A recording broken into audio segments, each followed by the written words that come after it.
A North Texas father accused of killing his two daughters. Well, he went on the run for years, and this afternoon the case against Yaser Said could finally go to the jury. Our Chris Oddagi is live there since this morning, since those court doors opened. And what are we learning at this point, Chris?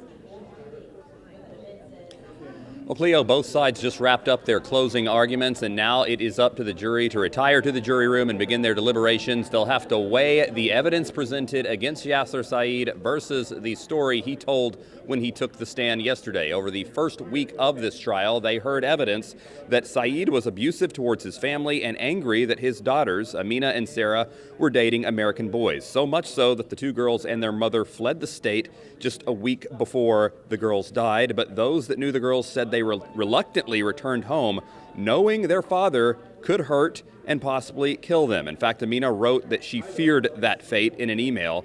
And on New Year's Day 2008, they were shot to death in their father's taxi cab. The jury heard the 911 call Yaser Said made before she died, in which she named her father, Yaser, as the shooter. But yesterday on the stand, Yaser Said told the story they were being followed that night, and he got out of the car, left his daughters behind because he thought whoever was following them wanted to harm him and not them. Both state and defense gave the jury a few last things to think about before they were sent to the jury room for deliberations.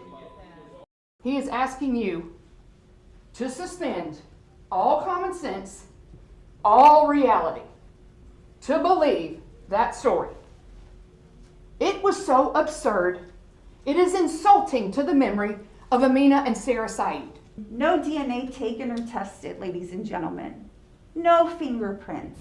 Not from outside the vehicle, not from the inside of the taxi, not even from the magazine found inside of the taxi that you heard these officers saying that they believe was used in the actual offense.